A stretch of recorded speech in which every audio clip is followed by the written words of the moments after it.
that I do not count, but still to count it as a realistic minority, which is not just a few individuals in a few cities around France, like 3 individuals every 10 cities around France, but we actually count it as a, like, something we would still have seen if you had paid attention to every time we went out in the streets, more or less, at least amongst very old people, like plus 60 or plus 70 years old.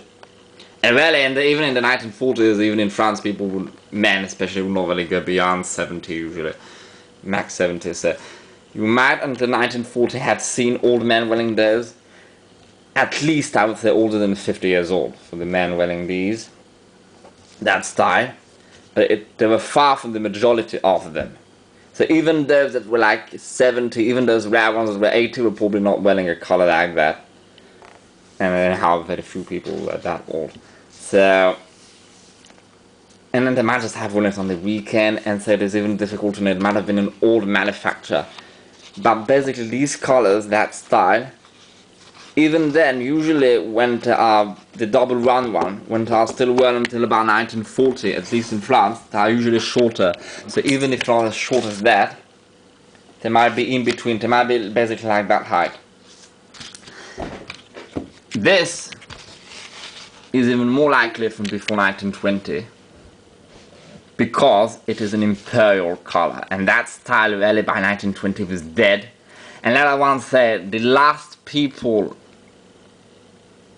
that wear them until 1930 were these above 40, more likely above 50 years old, so considered old then, old men of the British upper class, most likely nobility, in the evening, especially if it was a more formal reception, because technically, even until today, in the dress codes, they have not changed it. This is still technically more formal than that. So normally you should not be kicked out of white tie in a white tie event today for wearing this. Normally they have to accept you in, but nobody knows that anymore. Technically this is actually more formal. Well, they have not like replaced it with something considered as formal. So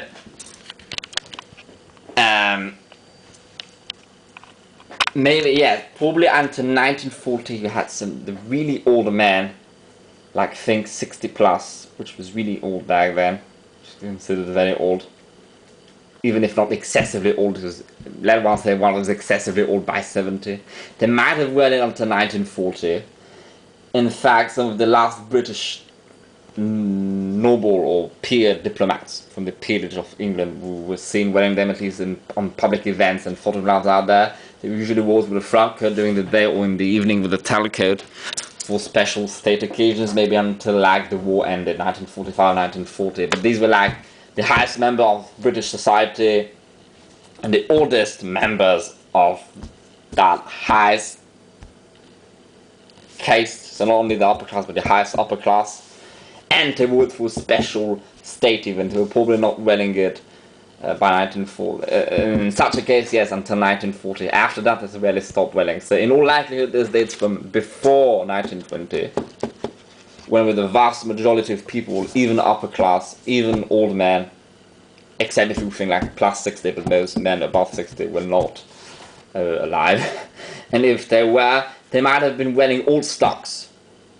Because obviously if they have survived until today, imagine how many had survived of the Victorian era dance, or not the Victorian era, but the 1910s even. Or they might have had custom made and not actually bought from a shop, pre-made. And so after 1920 these are uncommonly seen. After 1930, I would say by 1925 these become rare.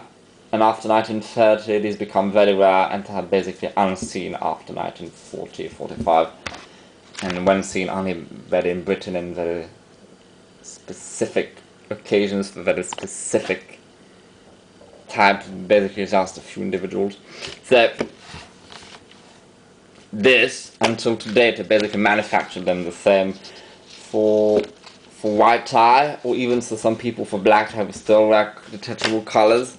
And even for royal ascot, for morning dress, or even for those special state funerals, like for Queen Victoria's funerals, and to make them exactly the same, like the same shape of wings, the same sharpness as sharp as those, has the same length, the same angle, so it produces the same angle.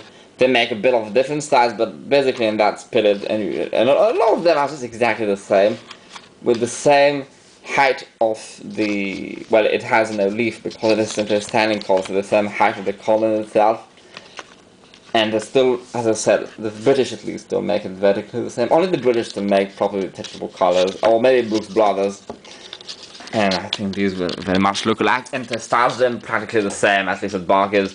And it is also a free-ply collar, like this. This is I guess this is free-ply because it looks very thin still. Where to be, it can certainly not be 5-ply, and where to be free-ply, it would still be not as thin.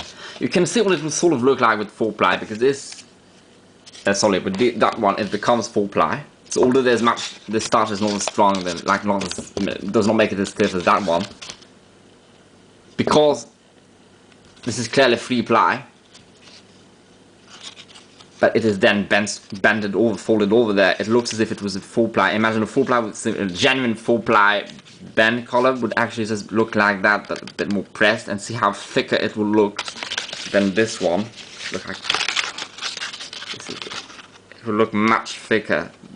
Where at the edge, this is still very thin at the edge. So this is clearly 3-plies, and all.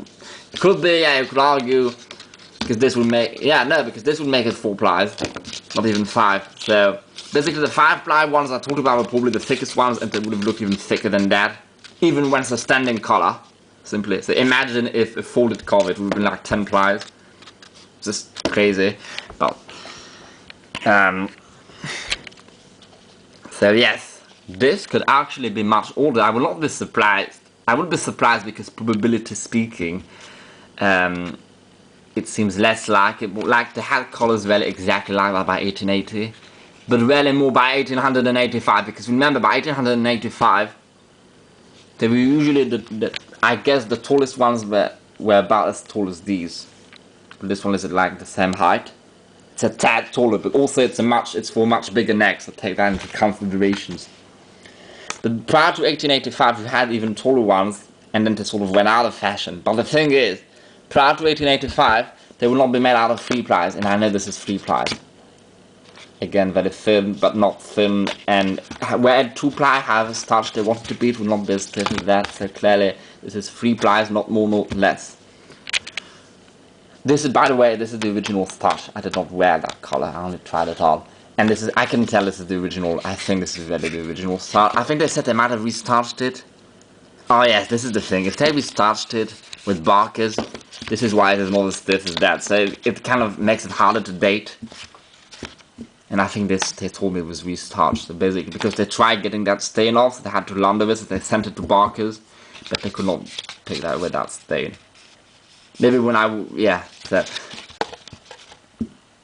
anyhow, by 1885, it was typically that height, and by that time, most collars, at least most cloth collars, do not forget that by that time, still at that time, in fact throughout, but especially at that time, most collars by far were not genuine cloth.